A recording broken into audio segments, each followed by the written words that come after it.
역대상 4장입니다. 1절에서 10절까지는 2장에서부터 이어온 유다 자손의 이야기입니다. 11절에서 23절은 다른 지파라고 소개하고 있습니다.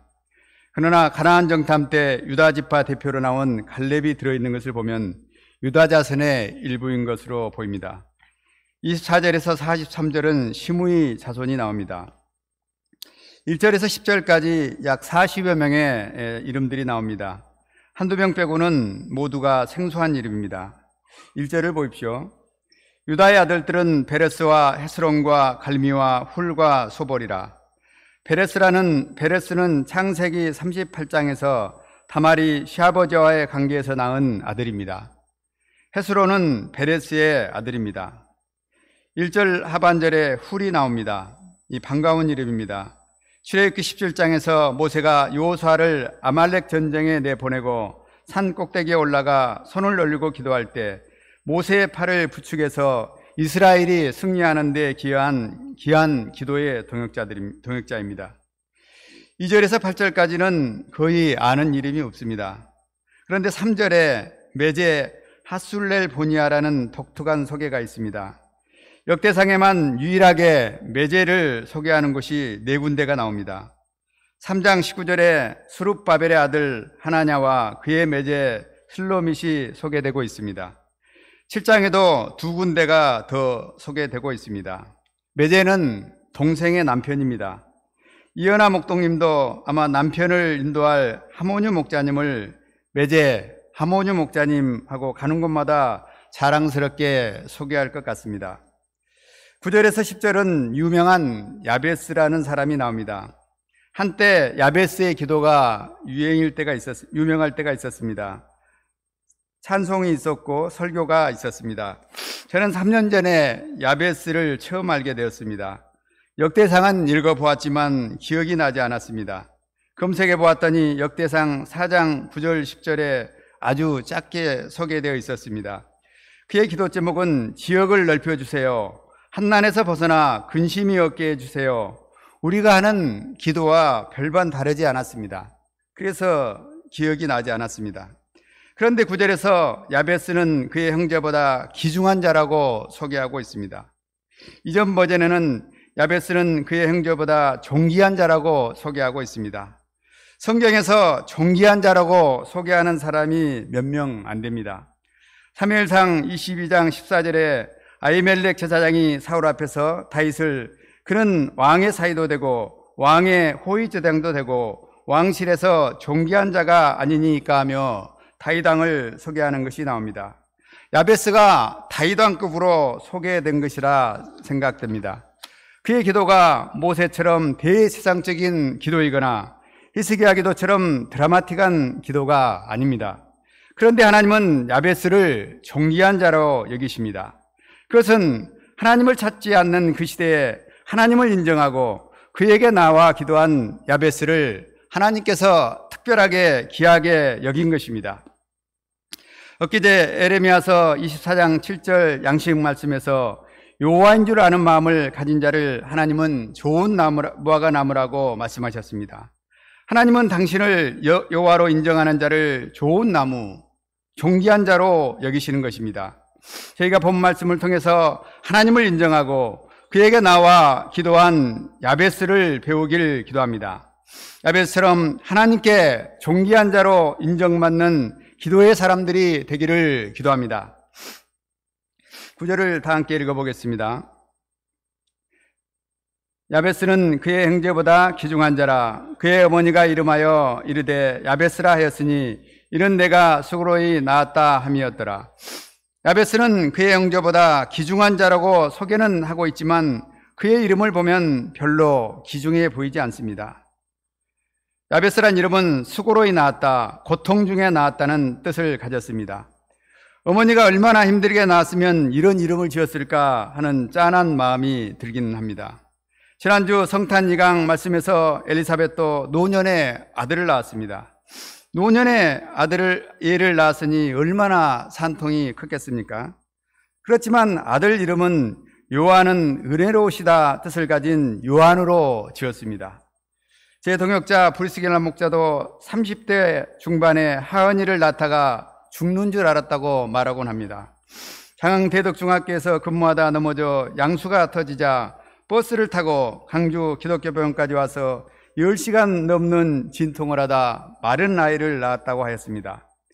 그렇다고 이름을 왕고통이라고 짓지 않고 하나님의 은혜란 뜻을 가진 하은이로 지었습니다. 부모는 삶이 힘들어도 자녀 이름만큼은 희망과 축복이 담긴 이름을 짓지 않습니까? 그래서 김재흥 이렇게 흥하라고 내목자님도 재흥이라고 지었다고 항상 말하는 것을 들었습니다. 그런데 야베스는 고통이란 이름을 지었습니다. 고통아 부를 때마다 나는 태어날 때부터 엄마 고생시키고 평생 고생만 하다 죽을 팔자인가 하며 운명적인 생각을 할 수 있습니다. 그러나 야베스는 이런 슬픈 운명 앞에 무릎을 꿇지 않았습니다. 10절을 또 다 함께 읽어보겠습니다. 시작.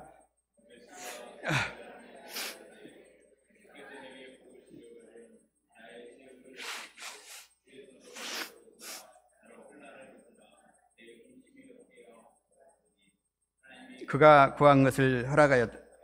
야베스는 하나님께 나아가 아뢰었습니다. 하나님께 기도한 것입니다. 어떻게 기도했습니까? 내게 복을 주십시오 하며 기도했습니다. 개역성경에는 원컨대 주께서 내게 복의 복을 더하사라고 기도하고 있습니다. 복의 복을 더해 주시도록 기도한 것입니다. 나는 어머니마저도 고통이란 운명적인 이름을 지어준 지지리도 복없는 인생, 복과는 거리가 먼 인생이라고 자아가며 포기하며 살 수 있었습니다. 그러나 야베스는 하나님께 나아가 내게 복의 복을 더하여 주옵소서 하고 기도했습니다. 하나님의 복을 구한 것입니다. 누가복음 18장에 보면 소경거지가 나옵니다. 소경은 불치병입니다. 장애주계도 가장 불쌍한 것이 눈 못 보는 것이라고 말합니다. 나는 저주받은 복없는 인생이라며 부모를 원망하며 세상을 원망하며 살 수 있습니다. 그러나 그는 예수님께서 지나가신다는 소문을 듣고 나아가 간구하였습니다. 다윗의 자손 예수여 나를 불쌍히 여기소서, 나에게도 복의 복을 더하소서 기도한 것입니다. 사람들이 조용히 하라고 하였습니다. 그러나 그는 더 큰 소리로 다윗의 자손 예수여 나를 불쌍히 여기소서 부르짖었습니다. 하나님께 나아가면 자신의 눈을 뜨게 해 주실 것이라는 믿음을 가지고 간구한 것입니다. 야베스도 이처럼 하나님께 나아가 기도하였습니다. 하나님께 나가면 복을 주실 것이라는 믿음으로 나간 것입니다. 그러므로 우리도 야베스처럼 하나님께 나아가 복의 복을 주옵소서 하며 기도해야 하는 것입니다. 에베소 1장 3절을 보면 찬송하리로다 하나님 곧 우리 주 예수 그리스도의 아버지께서 그리스도 안에서 하늘에 속한 모든 신령한 복을 우리에게 주시되 말씀하고 있습니다. 하나님은 하늘에 속한 모든 신령한 복을 우리에게 주시기를 원하십니다. 하늘에 속한 신령한 복을 들고 나오는 자에게 주시고자 하십니다. 기도하는 자에게 주시고자 하십니다. 얼마 전 최정한 목자님이 보배가 아빠 하며 살갑게 다가와 구하면 모든 것을 다 해줄 수 있는데 구하지 않는 것에 소원해하는 것을 보았습니다. 하나님도 마찬가지입니다. 하나님께 나아가 구하는 자를 기뻐하십니다. 사무엘상 2장 30절 하반절에 보면 나를 존중히 여기는 자를 내가 존중히 여기고 나를 멸시하는 자를 내가 경멸하리라 말씀합니다. 하나님을 존중하는 것은 하나님을 하나님으로 인정하고 나오는 것입니다. 하나님은 이처럼 하나님으로 인정하고 나오는 자를 존귀히 여기십니다. 귀하게 여기십니다. 아무도 하나님께 나아가 복을 구하지 않는 그 시대에 야베스는 하나님께 나아가 내게 복의 복을 더하소서 간구한 것입니다. 사람들은 복을 줄 수 없을지라도 하나님만큼은 복을 줄 수 있다는 믿음을 가지고 나아간 것입니다. 하나님은 이런 야베스를 존귀한 자라고 말씀하시는 것입니다. 저희도 야베스처럼 하나님께 나아가 복을 구하는 존귀한 자들이 되기를 기도합니다. 그럼 야베스가 구한 복은, 구체적인 복은 무엇입니까? 9장 9절 하반절을 보겠습니다. 나의 지역을 넓히시고 주의 손으로 나를 도우사 나로 환난에서 벗어나 근심이 없게 하옵소서. 나의 지역을 넓혀주시도록 기도했습니다. 당시에는 부모로부터 땅을 상속받아 살았습니다.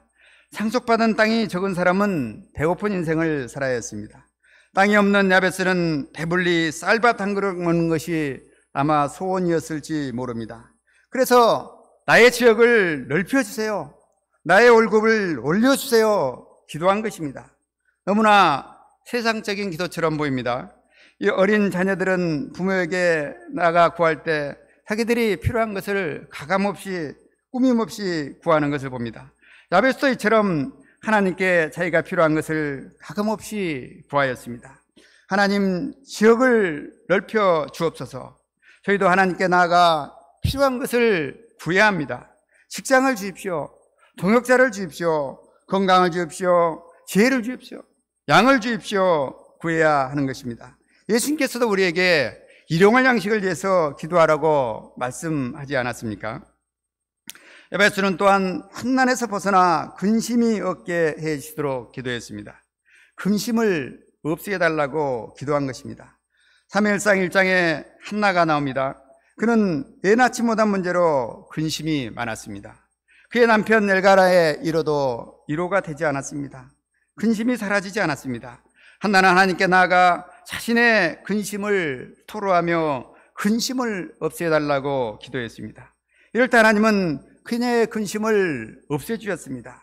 수심을 없애주셨습니다. 65세까지 건강하게 병원 운영을 마치고 문을 닫는 옹갈레 목자님은 얘들도 다 결혼시키겠다 아무런 근심이 없기에 보였습니다. 그런데 주일날 이 학사방에서 날마다 앞으로 무엇을 하고 시간을 보내야 할지 모르겠다고 엄청 근심 어린 얼굴을 하며 말을 했습니다. 근심 없는 사람이 없습니다. 그런데 문제는 우리의 힘으로는 이런 근심을 없이 할 수 없다는 것입니다. 그러므로 야베스처럼 근심을 없게 해달라고 기도해야 합니다. 빌립보서 4장 7절은 말합니다. 아무것도 염려하지 말고 모든 일에 기도와 간구로 너희 구할 것을 감사함으로 아뢰라. 그리하면 모든 지각에 뛰어난 하나님의 평강이 그리스도 예수 안에서 너희 마음과 생각을 지키시리라. 하나님은 아무것도 염려하지 말고 모든 일을 기도와 간구로 구하라고 말씀하십니다. 근심을 털어놓으라 말씀하십니다. 그러면 하나님께서 우리의 염려와 근심으로 가득 찬 우리의 마음에 하나님의 평강으로 덧입혀 주실 것입니다. 10절 하반절을 보십시오. 하나님이 그와 구한 것을 허락하셨더라. 하나님은 야베스가 구한 것을 다 허락해 주셨습니다. 복의 복을 더해 주셨습니다. 땅도 넓혀 주시고 근심도 없게 해 주셨을 것입니다. 하나님이 이처럼 우리의 간구를 들어 주십니다. 제가 야베스처럼 하나님께 나아가 구체적으로 기도하는 자들이 되기를 기도합니다. 지난 전전주 금요기도 간고지에 제 기도 제목에 강직성 척추염, 메니엘의 증후군, 포도막염 3개로 늘어났습니다. 기도 제목에 양들 이름이 늘어나야 하는데 질병이 이렇게 늘어나고 있으니 저는 근심이 많이 생겼습니다. 연식타에 관한 중고차가 되는 기분이 들고 자존감도 떨어집니다. 그러나 하나님께 나아가 기도하는 야베스를 하나님은 존귀하게 여기신 것을 보았습니다. 또 하나님은 그의 근심을 없애 주시는 것을 보았습니다. 하나님께 나아가면 하나님께서 우리를 존귀케 하시고 우리의 근심을 사라지게 하시기 때문입니다. 저는 포도막염으로 시력이 떨어지고 불안해졌습니다. 마지막 치료 단계인 망막 주사를 맞았지만 전처럼 회복이 되지 않고 시력이 정상적으로 되지 않자 장애를 갖는 것 아닌가 하는 두려움이 생겼습니다. 새벽 기도 때 소경거지처럼 절절한 기도가 나왔습니다. 눈은 안 됩니다. 눈은 안 됩니다. 눈을 낫게 해주더라고 간절히 기도했습니다. 하나님은 평안할 때는 육신의 안일에 거하다가 몸이 불편할 때면 똥마른 강아지처럼 나와 호들갑을 떨며 기도하느냐 하며 정죄하지 않으시고 마이선 하시며 귀하게 받아주셨습니다. 지난 시절 불치 판정받았던 간염도 낫게 해주신 것을 기억하게 해주었습니다. 쓸모없는 자를 만나주시고 돌봐주신 하나님의 사랑이 깊이 파고 들어옵니다. 하나님은 제게 진흙과 침을 이겨 눈에 바르고 신라한 못에 씻은 소경처럼 말씀의 진흙과 기도의 침을 바르도록 말씀하십니다. 그리고 죄의 근심을 없애주십니다. 새벽 기도에 나올 때는 초라하고 볼품없이 나옵니다. 그러나 기도할 때 종기 맞아주시는 하나님으로 인해서 자존감이 살아나는 것을 느낍니다. 한손 대신 콧노래를 부르며 돌아갈 때가 있습니다. 이 시간 평생 죄와 육신의 연약함에 갇혀 비참한 인생을 살 자를 존귀케 해주시는 하나님께 감사 찬송을 드립니다. 뿐만 아니라 기도할 때 하나님은 우리의 영적인 지경도 넓혀주십니다. 예레미야서 33장 3절은 말합니다. 너는 내게 부르짖으라. 내가 내게 응답하였고 내가 알지 못하는 크고 은밀한 일을 내게 보이리라. 기도할 때 알지 못하는 크고 은밀한 세계를 보이십니다. 건강 문제, 자녀 문제 등 지극히 현실적이고 이기적인 기도 제목을 들고 나와 기도하지만 하나님은 기도할 때 크고 은밀한 세계도 보여주십니다. 내 문제에만 코를 박고 두더지처럼 살 자의 지경을 넓혀 양들과 동역자와 세계 선교와 이스라엘과 우크라이나 전쟁이 종식되도록 기도하게 하십니다. 실로 하나님은 우리의 지경도 넓혀 주시고 존귀케 해 주시는 분이십니다. 저희 모두가 야베스처럼 하나님께 나아가 기도함으로 진정으로 존귀한 인생을 살 수 있기를 기도합니다. 그러면은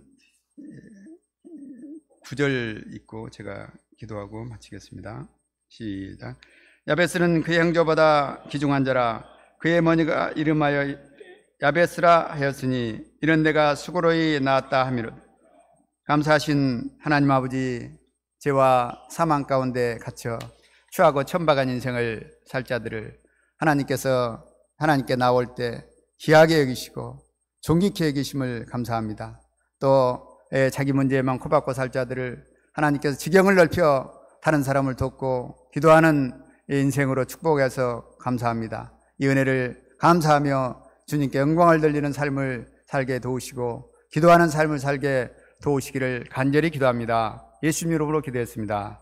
아멘.